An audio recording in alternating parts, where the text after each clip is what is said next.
नमस्कार दोस्तों। आज दोबारा से पीवी नरसिम्हा राव जी हमारे साथ हैं and it's a honour having him every time he comes here. Sir, नमस्कार and thank you for joining today. नमस्कार सुमित जी। आपको भी और आपके सारे प्रेक्षकों को भी मेरा नमस्कार। सर, आपने कल चैंपियंस ट्रॉफी जिता दिया और उसकी सबसे पहले तो आपकी और सबकी जो गुड विशेस है उसके कारण we have won the Pakistan की जो पाकिस्तान ने जो चैंपियंस ट्रॉफी ऑर्गेनाइज किया था जिसमें से सबसे पहले बाहर निकल गए थे। It's a honour today to have this champions trophy coming back to India. Sir, thank you for this good wishes also. बिल्कुल मजा आ गया फाइनल और सेमीफाइनल में भी। सेमीफाइनल में और भी मजा आ गया था। ऑस्ट्रेलिया को हरा के बहुत मजा आ गया। यस सर, अभी आते हैं दूसरा जो क्रिकेट चल रहा है पूरे दुनिया में।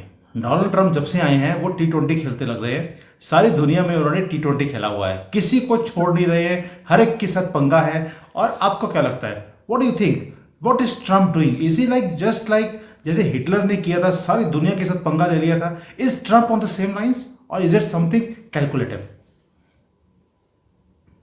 मेरा ये मानना है कि बहुत सारा कैलकुलेशन है इसके पीछे। पहले बार उसने ट्रम्प ने जब आया था 2016 में, तब उसका कोई एजेंडा नहीं था। वो जस्ट हैव सम फन उस एटीट्यूड से आया था। वो एक्सपेक्ट ही नहीं कर रहा था कि प्रेसिडेंट बनेगा। और जब प्रेसिडेंट बन गया, मजा मजा मजा लिया और कोई एजेंडा नहीं था। और उनके साथ जो भी लोग थे, वो लोग थे डीप स्टेट के लोग।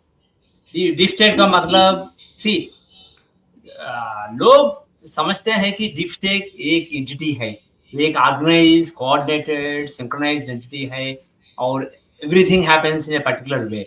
मगर वैसा नहीं है। Deep state is made of so many different entities and each entity का उसका अपना एक एजेंडा होता है। सीआईए है और कुछ इंटरनेशनल चैरिटी ऑर्गेनाइजेशंस हैं, कुछ कुछ जर्नलिस्ट लोग हैं, कई कई कई ऑर्गेनाइजेशंस हैं। और किसी के एजेंडा किसी और के एजेंडा से मिलने की जरूरत नहीं है। मगर एक लार्ज पिक्चर देयर इज एक एजेंडा ये है कि अमेरिका का पकड़ जो है सारी दुनिया पे, उसे जारी रखना। और जो भी चैलेंजर इमर्ज हो रहा है अमेरिका के पावर के पावर के आगे, उन चैलेंजर्स को वीकन करना। और कभी कभी एक चैलेंजर को वीकन करने के लिए एक एक को दोस्त बना के उसे आगे बढ़ाते हैं। मगर एक ग्रुप डीप स्टेट में एक एंटिटी आगे बढ़ाता है और एक एंटिटी उसे भी चैलेंजर मान के उसे चक में रखने की कोशिश करता है। इसलिए इसलिए deep state is a very complicated thing. It's not just one homogeneous entity, it's a very non homogeneous entity. But जब डोनाल्ड ट्रंप ने अमेरिका अमेरिका में 2016 में आया था, उसे ये समझ में नहीं आया। वो डीप स्टेट का पान हो गया था। वो भी जो भी लोग उनके आसपास थे, वो डीप स्टेट का एजेंडा एडवांस कर रहे थे। For example, if you take Ukraine, the weapons to Ukraine were being sent basically. Russia, there were sanctions on Russia. Whole Russia-Ukraine thing has been going on for a long time. This is a very there is a long history behind it.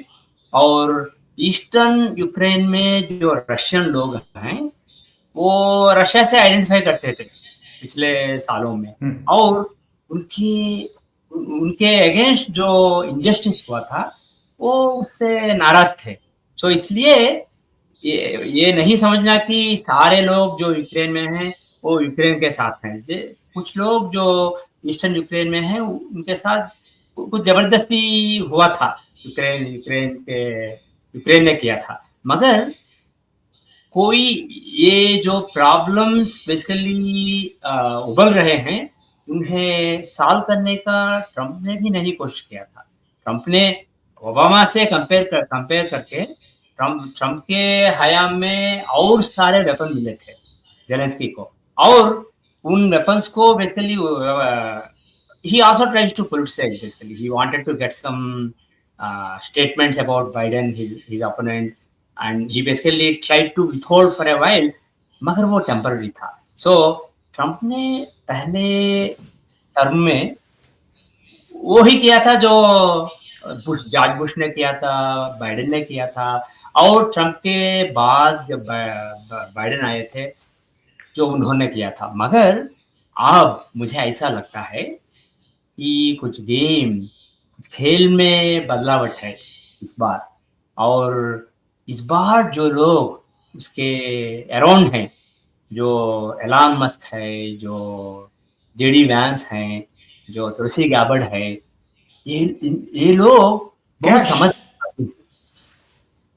और मुझे ऐसा लगता है कि ये बंदे deep state से मुकाबला करने के लिए नहीं आए हैं, ये डीप स्टेट के हेल्प से आए हैं। मगर deep state has change the strategy. मुझे ऐसा लगता है कि डीप स्टेट का जो स्ट्रेटजी था अबाउट द होल वर्ल्ड, उसमें एक बिग चेंज प्लान हो रहा है, और उस प्लान के वास्ते Tulsi Gabbard, Elon Musk, Tulsi Gabbard, if you look at her history, she is seen as a pro-Russia person, and most importantly, she's a pro-peace person. She was a Democratic presidential candidate, and Kamala Harris ko, she just took down Kamala Harris in debate. After that, Kamala Harris was actually number one candidate in 2020, and after the debate, after Tulsi Gabbard attacked her, Kamala Harris का graph down हो गया और वो race से हट गई थी।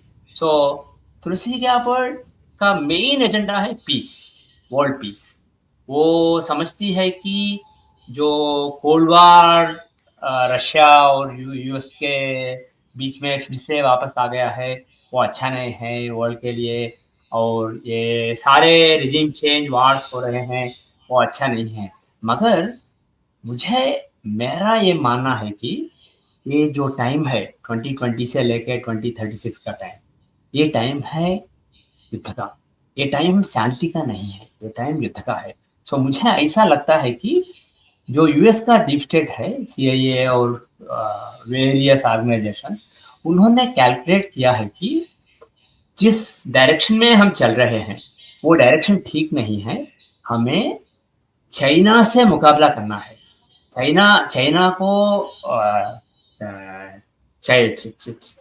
China Russia के बीच में जो अलायंस है उसे तोड़ना है, चाइना को वीकन करना है, क्योंकि वो प्रॉब्ली वो जानते हैं कि इस दशाब्द के अंत में एक युद्ध होने वाला है चाइना के साथ। इसलिए चाइना को वीकन करने के लिए, चाइना का जो China Russia Iran north Korea axis है, अगर आप यूक्रेन रशिया वार को देखेंगे तो चाइना फाइनेंशियली सपोर्ट कर रहा है रशिया को, और नॉर्थ कोरिया उन्होंने अपने सिपाहियों को भेजा है वहां पे लड़ रहे हैं। नॉर्थ कोरियन पकड़े भी गए हैं कुछ नॉर्थ कोरियन लोग यूक्रेन में। सो नॉर्थ कोरिया हेल्प कर रहा है। ईरान वो क्या कहते हैं, ड्रोन्स को मैन्युफैक्चर कर ड्रोन्स। रहा है, और सारे वेपन्स को भी, कुछ वेपन्स पर्टिकुलरली ड्रोन्स को मैन्युफैक्चर करके वो रशिया को हेल्प कर रहे हैं। इसलिए जो एक्सिस है Iran, north Korea, China, Russia, this axis is becoming strong. And जब यूएस चाइना से मुकाबला करेगा 2030, 2029, 2030, 2031 उस टाइम फ्रेम में, उन्हें Russia, north Korea, Iran, China को तोड़ने का शायद मन है। डीप स्टेट का कैलकुलेशन यह है कि इस अलायंस को वीकन कर दे अगले कुछ सालों में। इसलिए रशिया का प्रो लगने वाले लोगों को, जो एलन मस्क है, जो तुलसी गैबर्ड है, और ट्रम्प को भी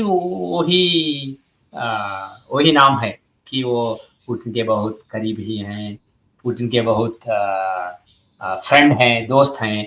सो इसलिए अगर वैसे लोगों को लाके रशिया से कुछ रिलेशंस बढ़ा सकते हैं इस टर्म में, तो जो भी रिसोर्सेस और मनी इस वार की तरफ जा रहा है, यूक्रेन रशिया वार की तरफ जा रहा है, उसे आप ताइवान की तरफ डाइवर्ट कर सकते हैं।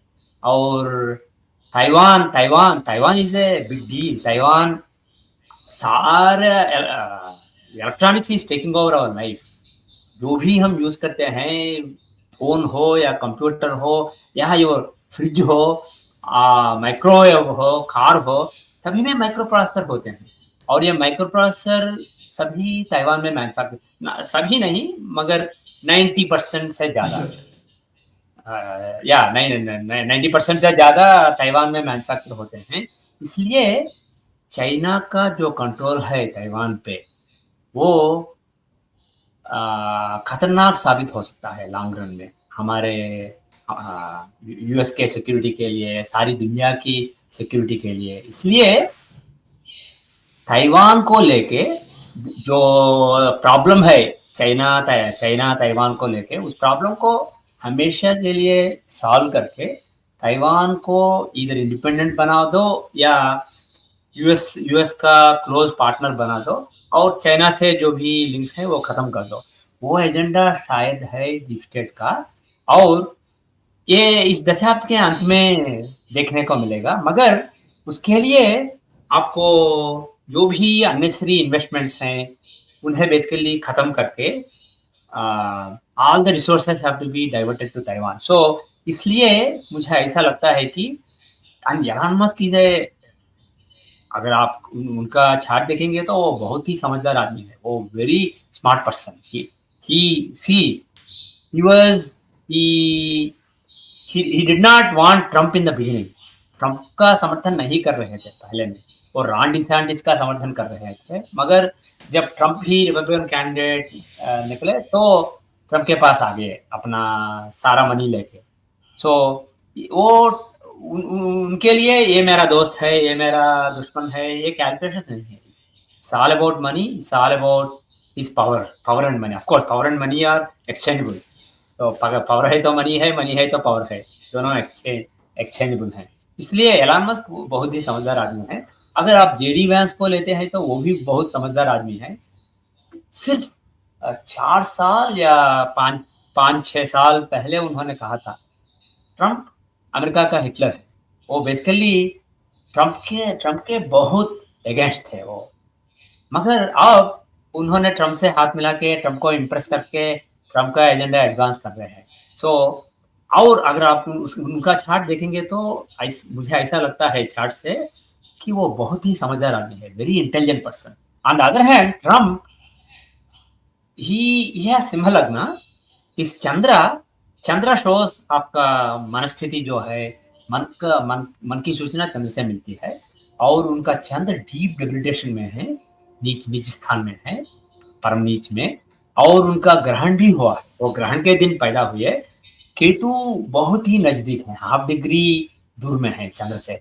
सो उनका चंद्र बहुत ही खराब है। सो उनका जो मनस्थिति है, वो जो मेंटल स्ट्रेंथ है, we may think that he is very mentally strong because उनका लग्न है सिंह लग्न। सिंह लग्न के लोग सिंह के जैसे लगते हैं, शेर दिखने में, शेर। तो very strong and very powerful. मगर उनका मन जो है वेरी इनसिक्योर है, बहुत ही एवरीबडी को डाउट करते हुए, बहुत ही हमेशा दूसरों को इम्प्रेस करने में मन लगा रहता है। ऐसा लगता है कि everybody hates me, that kind of attitude, so you want to impress everybody, उस तरह का मन है। So he's not as astute as Elon Musk और जेडी वैंस। और तुलसी गैबर्ट का चार्ट नहीं है, मगर उन्हें मैंने 10 साल से फॉलो किया है, और वो very very solid and strong character है उसका। वो जो भी मानती है बहुत ही मानती है। जो भी उनके विचारधाराएं हैं उनमें उनका बहुत ही विश्वास है। So so and she is very articulate. अगर आप उनके स्पीचेस देखते हैं तो वेरी स्मार्ट है, वेरी आर्टिकुलेट है। इन सारे लोगों में ट्रम्प ही कभी कभी बकवास बोल लेते हैं। JD Vance is very very organised and very smart. Elon Musk is very smart and he can change plate very fast. He's basically whatever suit can be very clever. And JD yes, one thing I can ये कहूँ कि वो बहुत ही धार्मिक हैं, मगर JD Vance बहुत ही धार्मिक आदमी हैं। और तुलसी गैबर्ट थो उनका छाट नहीं है, 10 साल से देख के मैं ये कह सकता हूँ कि वो बहुत ही धार्मिक लेडी है। सो ये दोनों बहुत ही धार्मिक हैं। So bottom line is now they have control over Trump. Control in the sense they know how to manipulate Trump. As I said, Trump has a very weak mind. He's basically very insecure, so he can be manipulated very easily. And previous administration में जो लोग उनके around थे, वो deep state का agenda advance कर रहे थे। कभी कभी जो उनके मनपसंद की बात है वो कह के उन्हें इम्प्रेस करते थे, फ्लैटर करते थे। मगर कभी ये बिगड़ जाती है और उनको निकाल के और एक को लाते। उनके स्टेट सेक्रेटरी शायद 4 या 5 थे, उनके चीफ ऑफ स्टाफ शायद 5 या 6 थे। every job, every important job, basically after a while you get a new person. But this time कुछ नए लोग आ सकते हैं, मगर ये एक कोर है, वो ग्रुप उनके अराउंड है, जो उनके साथ कैंपेन में ही रह चुके हैं और उनके साथ अभी भी हैं। वो लोग शायद वो they know what they are doing, वो जानते हैं क्या कर रहे हैं, क्यों कर रहे हैं। इसलिए डीप स्टेट का कुछ एजेंडा है और उस एजेंडा के लिए उन्होंने कैलकुलेट किया है कि अब ट्रंप हमारा काम आएगा। और एक और बात है, because Trump is seen as this anti-deep state person who will smash deep state to pieces, for deep state to transform, and basically deep state doesn't care about left wing or right wing.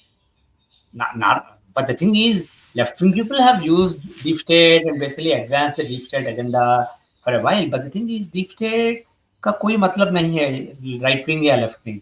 उनका ये मतलब है कि दुनिया में US का जो आधिपत्य है उसे बेसिकली उसी तरह रखना, जो यूएस का सुप्रीमेसी है सारी दुनिया में उसे जारी रखना, और जो भी चैलेंजेस हैं उन्हें कमजोर बनाना, वो ही डीप स्टेट का एजेंडा है। और उस एजेंडा को आप राइट विंग के टॉकिंग पॉइंट्स और बुलेट पॉइंट्स से भी आप चला सकते हैं।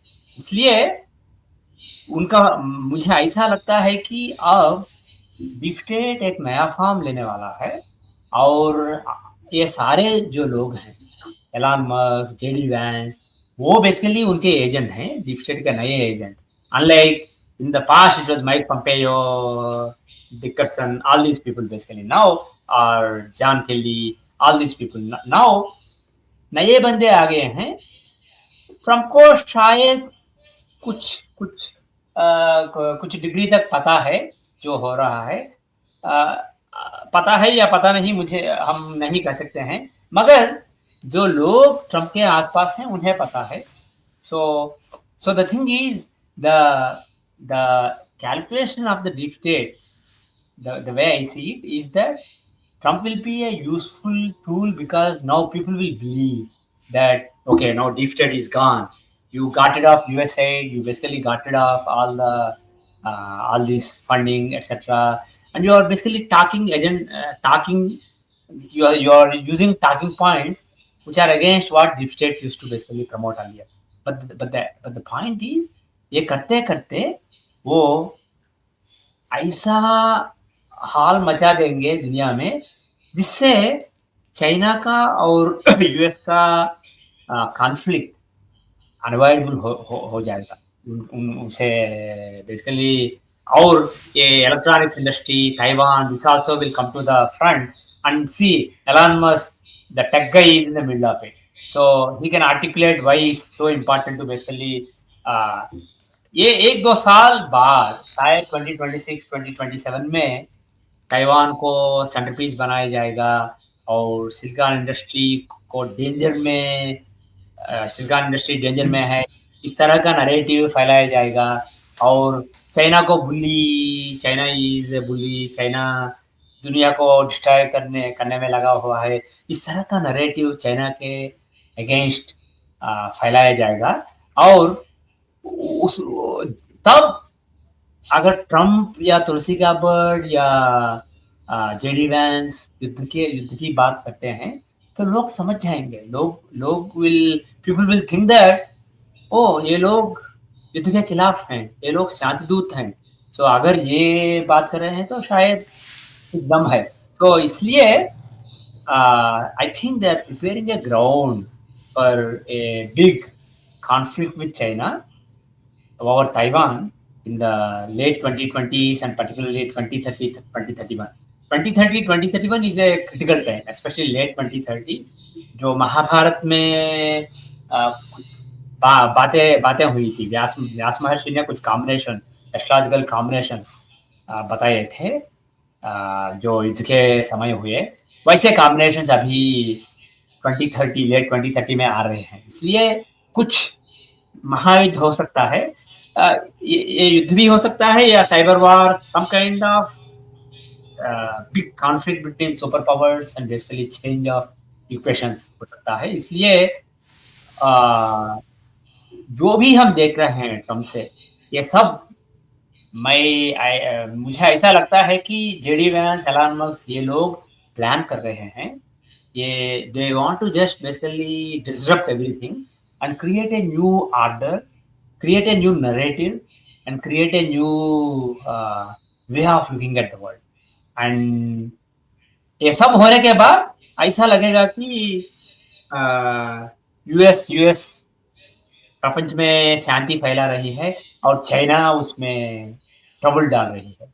सो जो भी वो कुछ साल बाद करना चाहते हैं, उसका सिचुएशन, उसका प्लेटफॉर्म क्रिएट कर रहे हैं अभी।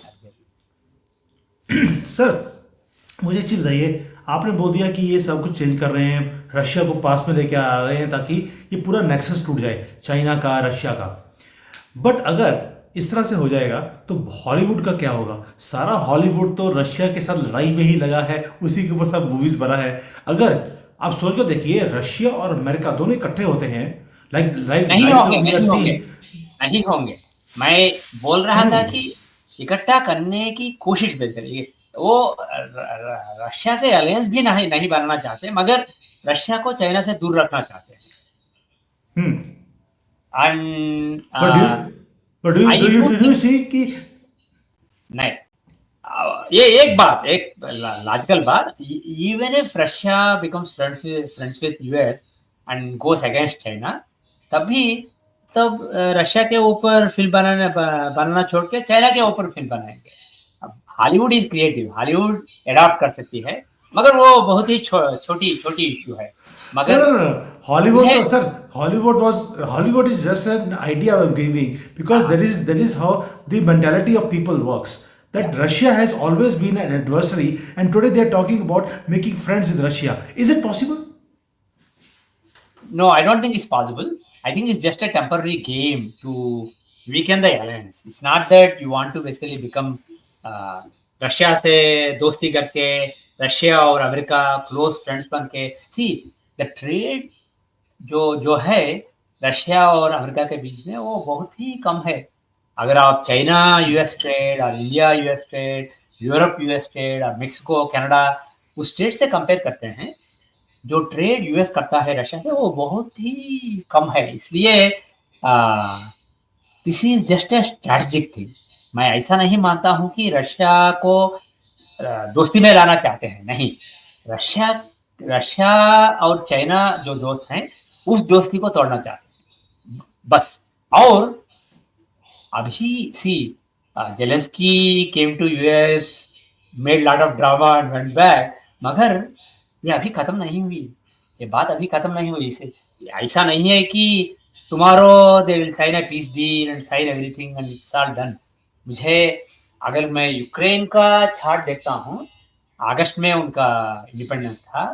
सो लास्ट अगस्त से इस अगस्त तक जो चार्ट है, उस चार्ट में मुझे ऐसा नहीं लगता है कि युद्ध का अंत होगा और there will be some lasting peace. So मुझे ऐसा लगता है कि जो गेम यूएस खेल रहा है, जो जेलेंस्की में जेलेंस्की पे प्रेशर डाल के रशिया से कुछ कंसेशंस करके युद्ध में बेसिकली शांति बनाना, उसमें यूरोपियन यूनियन इन्वॉल्व होगा और चाइना भी। अभी नहीं, पहले यूरोपियन यूनियन इन्वॉल्व होगा, फ्रांस, अगर इस साल का फ्रांस का चार्ट देखें तो ऐसा लगता है कि फ्रांस एक बड़ा पावर था। कई साल पहले फ्रांस बड़ा पावर था दुनिया में। फिर भी फिर से बड़ा पावर बनने की के सपने देख सकता है फ्रांस इस साल को। इसलिए France can play a big role, UK can play a big role, and when basically the thing is in the end there will be peace. they'll it may not be long lasting, but there'll be temporary peace. Next साल का जो chart है अगस्त 2025 से लेके अगस्त 2026 का chart Ukraine, उस chart में there is potential. सो तब तो कुछ कुछ शांति हो सकता है, मगर उसके पहले मुझे ऐसा लगता है कि आ, जो भी यूएस करना चाहता है, यूएस का ये एजेंडा है कि जो भी रेयर एलिमेंट्स हैं, जो लेटेस्ट टेक्नोलॉजी के लिए बहुत ही आवश्यक हैं, उन्हें वो रशिया के पास, सॉरी, यूक्रेन के पास बहुत बहुत सारे हैं। सो ये डील बनाना चाहता है ट्रम्प, और of course more importantly Elon Musk. All this is needed for space and lot of technologies. So जो एग्रीमेंट करना चाहते हैं यूक्रेन यूक्रेन से, उसमें यूक्रेन को दबाना चाहते हैं, यूक्रेन पे प्रेशर डाल के कुछ अच्छा डील बनाना चाहते हैं, और जेलेंस्की को पसंद नहीं था, इसलिए वो ब्रेक हुआ पिछले बार। मगर के पास not too many alternatives. France, England, etc. will make some noise, so they will say that they will support. But in the end, I don't think they want to support. They want to actually get in the war, and they want to basically replace US. What they want to do, वो ये करना चाहते हैं कि options देके Zelensky को जो भी नेगोशिएशंस चल रहे हैं उनमें कुछ लेवरेज देना चाहते हैं जेलेंस्की को। अगर the deal that Trump and Musk and Rubio, whatever deal they want, it may be a very bad deal for Ukraine. वो कुछ अच्छा बनाना चाहते हैं, इसलिए यूरोपियन यूनियन इन्वॉल्व है। और चाइना, जब चाइना को ये ऐसा लगता है कि कुछ डील होने वाला है, और यूएस प्रेशर डाल के जेलेंस्की पे कुछ कंसेशंस, जो भी लैंड रशिया के पास है उसे रशिया से रखने का कुछ कुछ कुछ डील होगा। सो उस डील में जब रशिया को फायदा हो रहा है और रशिया और US are getting closer, China may also get involve. China may want to, and moreover some of these result elements, China is also interested. So I think it's a chess game. Donald Trump just made the first move, Donald Trump and US government, but it will probably take a few months. कुछ महीने लगेंगे, अभी अभी खत्म नहीं होगा ऐसा मुझे लगता है। चाइना इन्वॉल्व होगा, यूरोपियन यूनियन, फ्रांस, यूके, शायद जर्मनी, ये देश भी इन्वॉल्व हो जाएंगे, और कुछ महीने लग जाएंगे। और शायद अगस्त के बाद, अगस्त 2025 से लेकर अगस्त 2026 का जो साल है यूक्रेन के लिए, नया साल उनके इंडिपेंडेंस डे के बाद, वो साल कुछ शांति की सूचना देता है। इसलिए तब a clear agreement can come. Actually, if I was just basing on astrology, what I would have predicted is, if I was predicting peace, see, Jupiter stationary होगा अगले मार्च में। ये नवंबर में भी एक स्टेशनरी हो रहा है, मगर वो कैंसर साइन में है, कैंसर के 2 डिग्रीज में है। और जब वो अगले मार्च में 2026 मार्च में स्टेशनरी हो जाता है, वो है 21 डिग्री 22 डिग्री जेमिनी में। और यूक्रेन का लग्न जो है वो है सैजिटेरियस, धनु राशि, 22 degrees. So Jupiter is the लग्नेश, एंड लग्नेश बृहस्पति लग्न को वेरी क्लोजली एस्पेक्ट कर रहा है। लग्नेश की दृष्टि लग्न पे है very closely, with in half degree और डिग्री। सो तब एक क्लियर पीस डील हो सकता है। सो but the thing is, it can happen earlier also, but I'll be surprised if it is before August 2025. Between August 2025 and August 2026, there is a good chance. And also, if I look at the If I look at the annual chart of Ukraine, Tajka and Triprevet chart, solar and lunar new year charts of the Ukraine, in the current chart as well as in the coming chart, 2024 chart and 2025 chart, 10th house पे कुछ गड़बड़ है. For example in 2024 ताज का chart Ketu है 10th house में. 10th house shows the ruler basically the president. 10th house में केतु है और 10 दशांश में 10th हाउस में 8th लॉर्ड है. इसलिए ये पॉसिबल है कि जो भी प्रेसिडेंट है वो नहीं रहेगा.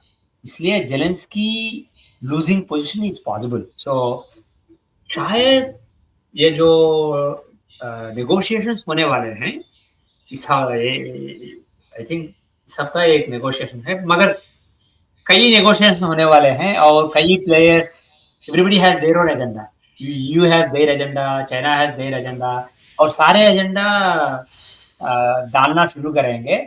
और शायद ट्रंप प्रेशर रखेगा, जेलेंस्की को कुछ अच्छा डील देगा. ट्रंप और यूरोपियन यूनियन कुछ अच्छा डील दे देंगे जिससे वो इलेक्शंस रख के वो रिजाइन कर सकता है और कोई और आ सकता है और कुछ अच्छा डील यूएस के लिए बन सकता है. मगर उसमें कुछ फायदा फ्रांस, यूके, चाइना सभी को हो सकता है. इस तरह का कुछ डील, शायद all details may not be in the public domain, but they will try to make everybody happy and some deal will be made and शायद ये कुछ महीने लग सकता है. So couple of conclusions. One is Zelensky शायद वो नहीं रहेगा प्रेसिडेंट और कोई आएगा और कुछ कंसेशंस देने पड़ेंगे यूक्रेन को, और शायद अगस्त से पहले नहीं, अगस्त के बाद, अगस्त 2025 के बाद होगा पीस डील. और वो परमानेंट नहीं होगा अनफॉर्चुनेटली, बिकॉज जब मैं 2026, 2027, 2028 उन सालों का एनुअल चार्ट देखता हूँ यूक्रेन का, तो ऐसा लगता है कि फिर से ट्रबल में होगा यूक्रेन, फिर से कॉन्फ्लिक्ट में होगा. सो शायद जो भी डील अब बनाएंगे उसे ठीक ठाक नहीं इम्प्लीमेंट कर पाएंगे, कुछ गड़बड़ होगा. और जो भी जैसे too many cooks spice the broth, like that Trump, China, EU, and Putin, of course, has his own agendas. So all the players, they may come up with some agreement that is mutually beneficial. Everybody has some benefit from it. मगर बाद में फासले बढ़ जाएंगे और agenda diverge हो जाएगा और कुछ हो जाएगा. सो शायद 1 साल, मैक्सिमम 2 साल, 1 से 2 साल तक शांति की संभावना है, मगर उसके बाद फिर से यूक्रेन में ट्रबल शुरू हो सकता है. सर, अब हमने ट्रम्प, पुतिन, चाइना इसको कवर कर लिया, but what do you think, जैसे ट्रम्प ने थोड़ा सा अभी लैंग्वेज थोड़ा सा टफ शुरू किया है मोदी जी के खिलाफ या भारत के खिलाफ, ट्रम्प मोदी जी के खिलाफ, आपको लगता है कि ट्रम्प एंड भारत का जो रिलेशंस है वो स्ट्रांग रहने वाला है या वॉलेटाइल रहने वाला है? Is it like very smooth or is it bumpy? Trump is a businessman, so he really looks at all this money, tariffs, etc. So जो टैरिफ्स की प्रस्तावना की गई थी जब नरेंद्र मोदी जी ने वाशिंगटन डीसी आए थे, तब जो टैरिफ्स की प्रस्तावना की गई थी वो शायद जारी रहेगा. मगर Indo-US partnership, I have always said, I've said for many years that Indo-US partnership will keep growing. And one more thing is, in the past, India was close to Russia.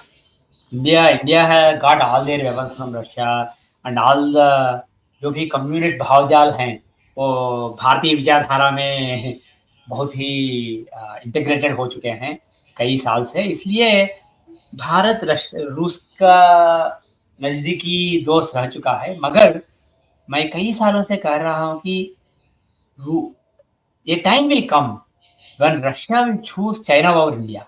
Right now, just like India is friends with Russia and US, Russia is friends with China and India. मगर जब जो भी मैं जियो political place बता रहा हूँ, अंत में रशिया चाइना के साथ ही होगा। चाइना रशिया के बीच में दूरी पैदा करने की कोशिश की जा रही है, मगर Russia and China will be friends in the long run. Come let 1920 2020s and 2030, Russia और China will be friends. So एक few years later Russia will more closely align with China, especially जब China और US के बीच में फासले बढ़ रहे हैं ताइवान को लेके, और जब ये युद्ध की सूचनाएं हवा में हैं, तो Russia will clearly align with China. तब तब तक तो भारत को यूएस से मिलिट्री रिलेशनशिप को बढ़ाना होगा। यूएस से और फ्रांस से मिलिट्री रिलेशनशिप को बढ़ा के। और एक बात, आज ये लग रहा है कि नेटो और यूएस में कुछ फासले बढ़ चुके हैं, मगर ये भी टेम्पररी है। बाद में यूरोपियन यूनियन और यूएस साथ में लड़ेंगे, और रशिया और चाइना साथ में लड़ेंगे। Russia, China, north Korea, Iran, जो भी डिक्टेटरशिप तरह के, कम्युनिस्ट डिक्टेटरशिप तरह की गवर्नमेंट है, वो बेसिकली मिलके लड़ेंगे। European union will be with US. So it is good that India is moving towards US and getting military technology from US, and also developing mutually, because very soon, within 5-6 years, India will basically find itself on the other side of Russia, and India will need to increase this relationship. So bottom line is, कुछ trade में कुछ गड़बड़ होंगे, कुछ tensions होंगे, कुछ compromise करना पड़ेगा, कुछ लेन देन होगा, कुछ you have to basically sacrifice. But the thing is, the financial, industrial, technological cooperation between India and US, it will only keep growing, and particularly in the area of military cooperation, this is destined to keep growing. I am sure of one thing: in 2030, जब एक महायुद्ध होगा प्रपंच में, तब भारत और Israel वो US के साथ होंगे, और very almost surely European union भी यूएस के साथ होगा, और चाइना और रशिया अगले अगले साइड पे होंगे। इसलिए कुछ टर्बुलेंस होगा, मगर मोदी जी बहुत ही समझदार हैं। वो जानते हैं ट्रम्प जी का साइकोलॉजी कैसा है, उनसे कैसा बिहेव करना चाहिए। वो बिल्कुल बिल्कुल समर्थ हैं इसमें। सो मुझे ऐसा लगता है कि लोगों को ऐसा लगेगा कि यूएस इंडिया के साथ कुछ बुरा कर रहा है, मगर these are all small things in the large scheme of things. I think there will be some small tensions, मगर भारत यूएस का और भी नजदीक आने लगेगा अगले आने वाले सालों में, और भी नजदीक आने लगेगा। और रिलेशनशिप, अगर आज मोदी जी हैं, कल मोदी जी को योगी जी रिप्लेस कर सकते हैं या और कुछ और, मगर irrespective of who is at the helm, ये सारे दशाब्द में इंडिया, भारत और यूएस के बीच में जो रिलेशनशिप है वो बढ़ता रहेगा, पर्टिकुलरली मिलिटरी। अच्छा सर, अब आपने टेंशन्स की बात करी, तो भारत में जैसे आपने बोल दिया कि ट्रम्प के साथ हमारे रिलेशंस ठीक रहेंगे, थोड़ा बहुत हो सकता है नेगोशिएशंस होगा, but everything will be fine. But do you think the same thing happening around Bharat also, because we are now surrounded by countries which are all troubled. Afghanistan है, पाकिस्तान है, इधर से बांग्लादेश है, म्यांमार है, सब जगह टेंशन है। अभी तो श्रीलंका में आईसिस की एंट्री हो गई है, वहां पर रिक्रूटमेंट बड़े तेजी से शुरू हो गई है for the terrorism against Bharat. आपको लगता है कि जो हमारे रिलेशंस हैं विद पाकिस्तान, बांग्लादेश कभी ठीक हो सकते हैं, या हमारी बाउंड्रीज इधर भी एक्सपैंड होगी? मेरा ये मानना है कि इस दशाब्द में बहुत सारे बाउंड्री चेंज होने वाले हैं। इस दशाब्द के अंत में इस दुनिया में बहुत सारे जो बॉर्डर्स खींचे गए थे पिछले 100 साल में, वो historically they are not really like perfect. तो कई बॉर्डर ठीक हो जाएंगे 2030, 2031, 2032 टाइम फ्रेम में।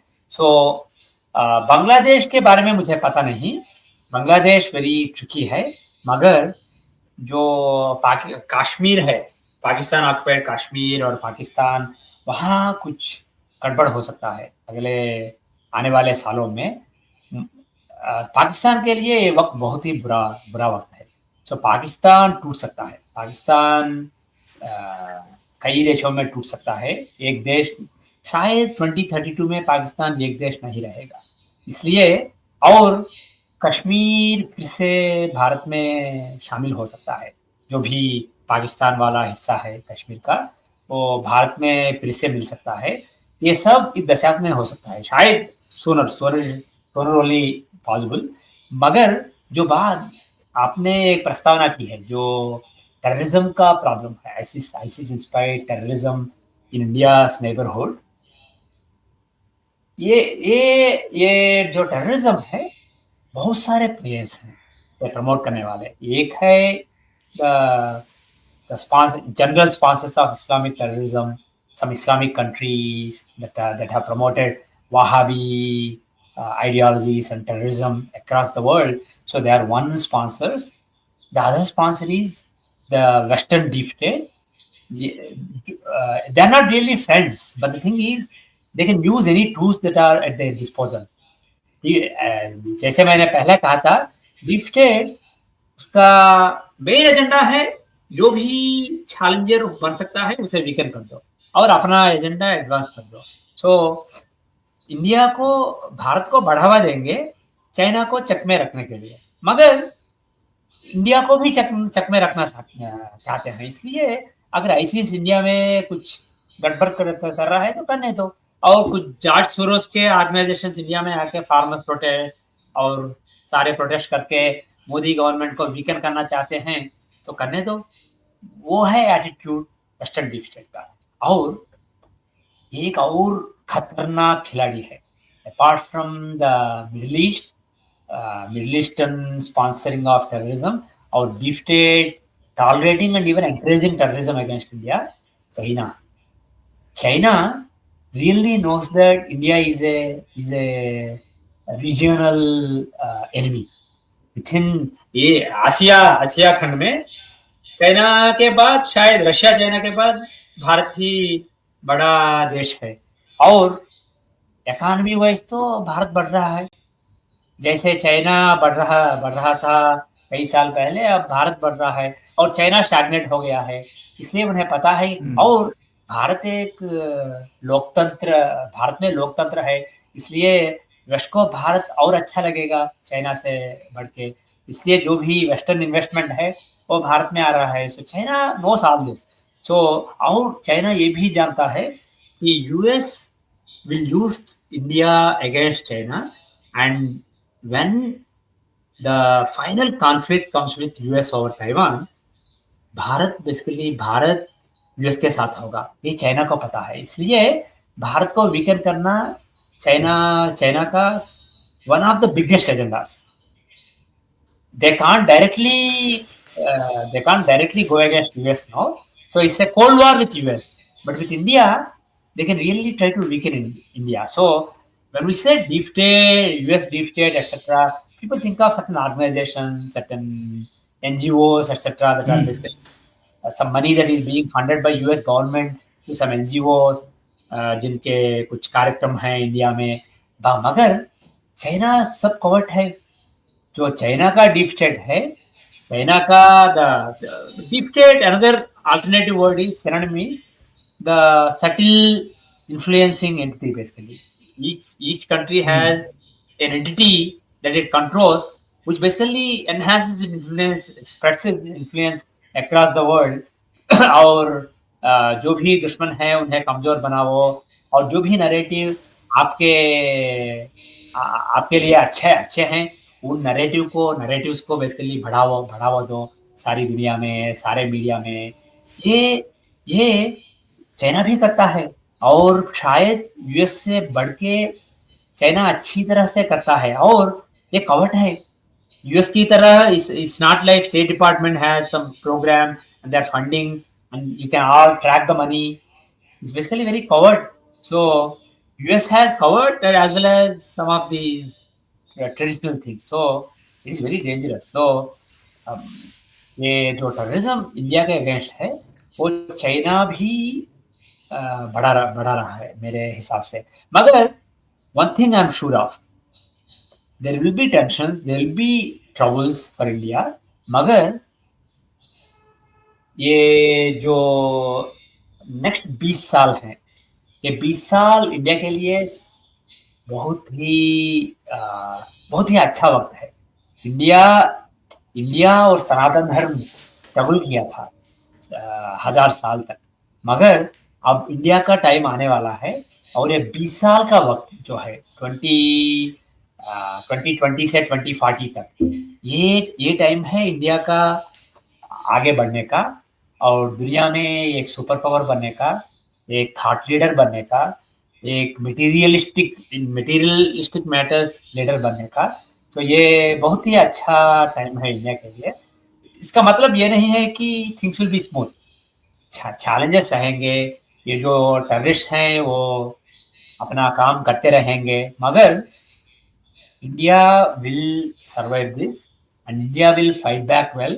And if you, in spite of all these challenges, you can see that in the last 10 years, the terrorist activities have come down. Basically, the events basically that they were able to accomplish, the number has come down. And events that were filed, that were caught basically before they came to fruition, that number has gone up. So this will be the trend basically. India will keep going this way, and we won't talk much about it. But in the long term, I think that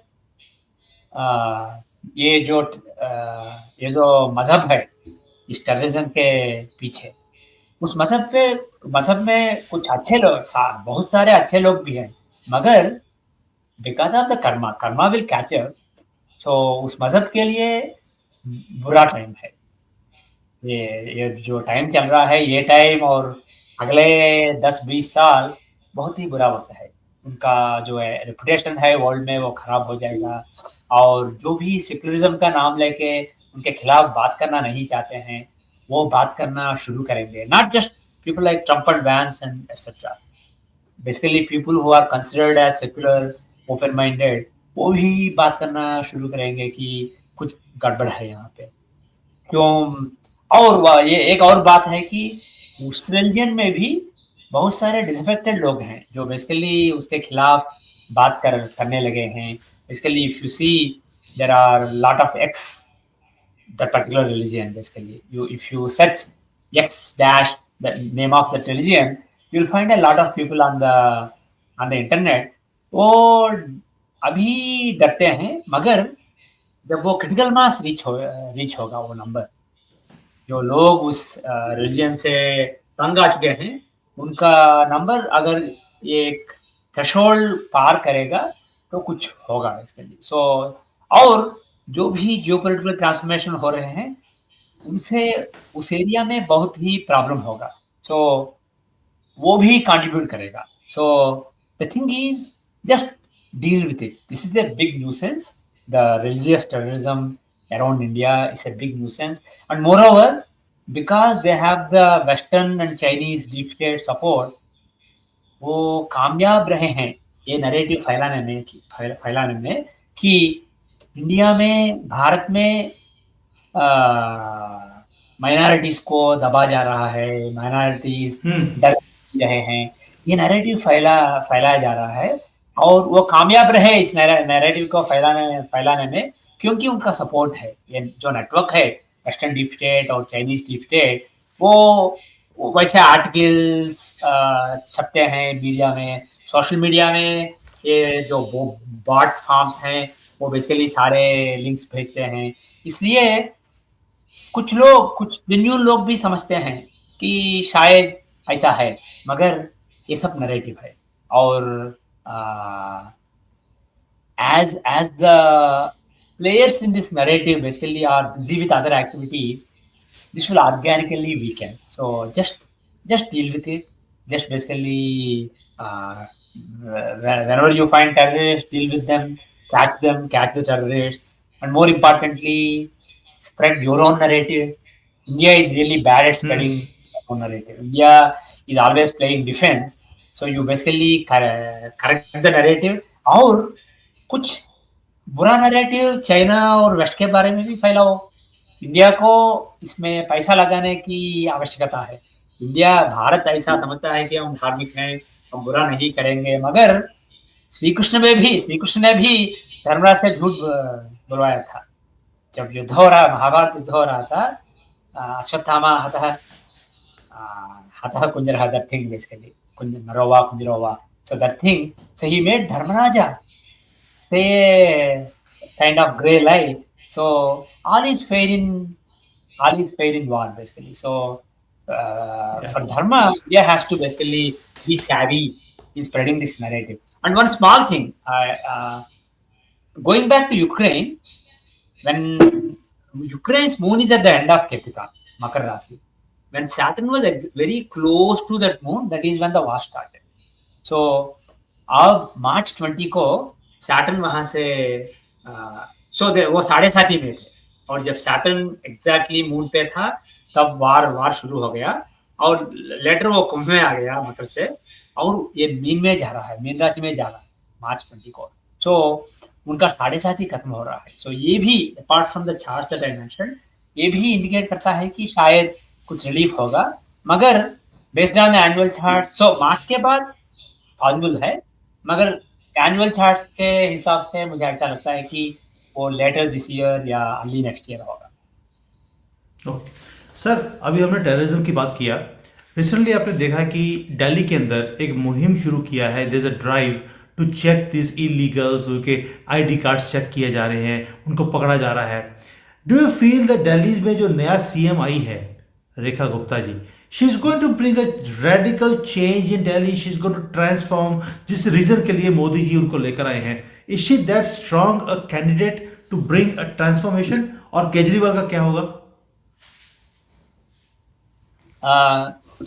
Okay, there are multiple things there. As far as Kejriwal ji के बारे में बात करें तो मैंने 2021 में predict किया था कि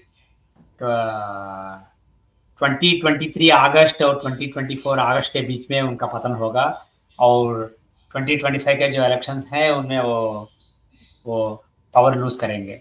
और उसी तरह उनका इम्प्रिजनमेंट उसी साल में हुआ था, क्योंकि उनके एनुअल सोलर और लूनार न्यू ईयर चार्ट में वो बहुत ही क्लियरली विजिबल था। वो अब तो खत्म है, मगर मैंने ये भी कहा था उस वीडियो में कि वो फिर वापस आएंगे, ये 2 साल के बाद वो फिर वापस आएंगे, मगर जो भी पिछले सालों में उनका स्टेटस था वो फिर से नहीं आएगा, मगर वो खत्म नहीं होंगे, वो फिर से अपने करियर को पुनर्जीवित कर देंगे, अपने पॉलिटिकल करियर को। मगर अब तो उनके बारे में कोई डरने का रीजन नहीं है। वो अभी तो बहुत वीक हैं, अगले 2 साल उनके लिए बहुत ही, ये 1.5 to 2 years from now is a terrible time for him. So this is a time to basically take him down as much as you can, basically make him as weak as you can, so that when he comes back it will be at a different level. So this is the best opportunity. He is very vulnerable from August 2023 till late 2026, very vulnerable. So that is one thing. So let's forget about Kejriwal, his history. Now, first comes to Rohingya, etc. All these illegal immigrants, especially Muslim immigrants from Bangladesh, targeting them. India has to be very careful in doing this. The thing is, the enemies of India want to create the narrative that India is suppressing the minorities को दबा जा रहा है, इस तरह का narrative वो फैला चुके हैं।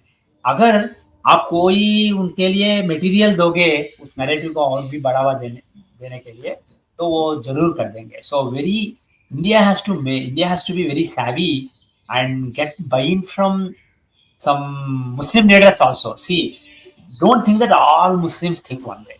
There are some Muslims who are radical. There are some Muslims who love BJP, who love Modi ji, what he is doing for the country. So you basically have to divide. You can't basically say that all Muslims are one and antagonize Muslims and send them all, basically combine them into one group. You have to basically divide that group somehow.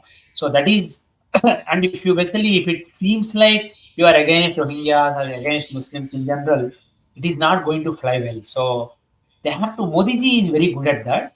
I know that some right wing media outlets, especially on the YouTube, basically take him to the laundry for that, and they don't like that. But the thing is, that is how you have to do it. One thing you have to remember is India has a significant Muslim population, and many of them have the Sanatan genes in them. They basically are tolerant. They basically are, they follow a particular religion, but their all their genes and thinking are based on Sanatan. There are such people. I guarantee you, there are a lot of such people, and you can't alienate them. You have to basically get them on your side, and you have to divide the side of those who are creating trouble, the miscreant side.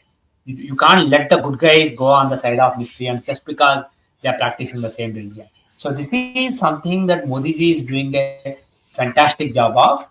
And Yogi ji, in spite of his firebrand image, he's also actually very adept in this. ये बहुत ही अच्छी तरह से करते हैं। रेखा जी के बारे में मुझे पता नहीं है, तो मैं उनका हॉरोस्कोप मेरे पास नहीं है। योगी जी और मोदी जी और अमित शाह जी का के चार्ट हैं, मगर रेखा जी ने जब प्रमाण स्वीकार किया था, न्यू दिल्ली के मुख्यमंत्री जब बने थे, वो चार्ट है मेरे पास। सो उससे, oh actually one thing I've seen on internet, basically on social media, some astrologers saying that this is a terrible chart, so some bad will happen, etc. There is some basis for it. Basically, if you look at Gauri Panchang, it happens in Chalcho Khadiya, and if Chal basically means unstable, and the Lagna is Taurus, and it contains Jupiter. Jupiter is in a inimical sign. He's the eighth lord of instability. So eighth lord in the Lagna shows instability. So there are some negatives in the chart. Also, it is Ashtami, even though जब सूर्योदय के समय पे कृष्ण सप्तमी तिथि था, मगर जब प्रमाण स्वीकार हुआ था तब अष्टमी चालू हो गया था। इसलिए, और कुछ लोग समझते हैं कि अष्टमी अच्छी तिथि नहीं है, मगर अष्टमी दुर्गा जी की तिथि है, कृष्ण जी की तिथि है। इसलिए वो शत्रुओं का संहार करने में और शत्रुओं को दबाने में अच्छा काम आती है वो तिथि। सो इसलिए अष्टमी is not a problem. And most importantly, लग्नेश जो शुक्र जी हैं, वो उच्च में है, वो लाभ स्थान में है, और वो राजेश राहु से संयुक्त है लाभ स्थान में, और वो पंचम को देख रहे हैं। पंचम जो है फेम का और पावर का स्थान, उसे देख रहे हैं, एग्जाल्टेड लग्नेश, उच्च लग्नेश। और दूसरा राजेश जो है शनि, वो राजस्थान में है, और उनके साथ है पंचमेश बुध और सुखेश सूर्य। सो जो बुध रवि एंड शनि का कॉम्बिनेशन है 10th हाउस में, वो बहुत ही पावरफुल कॉम्बिनेशन है। और if you look at the Dashamsha chart of Modi ji, Dashamsha shows the career, and Modi ji's chart has Kumbha Lagna, and Lagna में बुध रवि और शनि है, giving a very powerful Rajyoga. So this combination is basically triggering Modi ji's power. So this term of Rekha ji will actually be very beneficial to Modi ji and Modi ji's control of Delhi and country. And overall, there is a very powerful Rajyoga in the Rajasthan में बहुत ही powerful राजयोग है वो 3 ग्रहों का, और लग्नाधिपति भी very powerful है। सो वो 5 प्लैनेट शुक्र, राहु, बुध, रवि और शनि बहुत ही स्ट्रांग है। सो इवन दो बृहस्पति का लग्न में होना अच्छा नहीं है, there are enough positives. You will never get a perfect muhurat. जो भी मुहूर्त निकालो उसमें कोई ना कोई दोष होगा, मगर मेरे हिसाब से ये बहुत ही शानदार मुहूर्त है मेरे हिसाब से। सो वेरी, एंड मोरओवर लग्न स्थिर लग्न में हुआ है, सो इसलिए, और राजस्थान बहुत ही स्ट्रांग है, इसलिए मुझे ऐसा लगता है कि रेखा जी, ये जो गवर्नमेंट है, ये बहुत ही स्ट्रांग काम करेगा, और रेखा जी का पॉलिटिकल ग्राफ बेसिकली बढ़ता जाएगा इस मुहूर्त के कारण। उनका पॉलिटिकल ग्राफ इंक्रीज होगा और उन्हें कुछ अच्छा काम करने को मिलेगा और this will be and more over the 10th house is the house of accomplishments और उसका अधिपति जो शनि है वो वहीं पे है सो शनि शोज वेलफेयर सो जो गरीब लोग हैं जो डाउन ट्रॉडन लोग हैं उनका वेलफेयर अच्छा होगा संक्षेम जो भी संक्षेम पथक होंगे वो अच्छा इम्प्लीमेंट होंगे और सूर्य वहां है जब सूर्य 10th हाउस में होता है उसे अब्जिल लग्न कहते हैं so shows basically exercising the power very well and Budh ji भी वहां है Budh shows intellect smarts intelligence basically so वो बहुत ही थॉटफुल मेथोडिकल इंटेलिजेंट लीडरशिप देंगे और उनका उनका अच्छा नाम बढ़ेगा इस मुहूर्त के कारण सो उनका उनका चार्ट हो तो और भी कॉन्फिडेंटली बता सकते हैं मगर जस्ट बेस्ड ऑन दिस मुहूर्त my assessment is some concern of some astrologers on the internet that this is a bad muhurta and there'll be a lot of changes in the Delhi government are unfounded. This is a very good muhurta. Magar, because it happened in Chalchogadiya, it happened with the 8th lord in the Lagna, there may be some changes. As they go along in the next couple of years, they may basically some positions may be replaced. There may be some change, but as far as the main leaders are concerned, they will stay strong and they will become more powerful than they are now. So this is a very good muhurta in my opinion.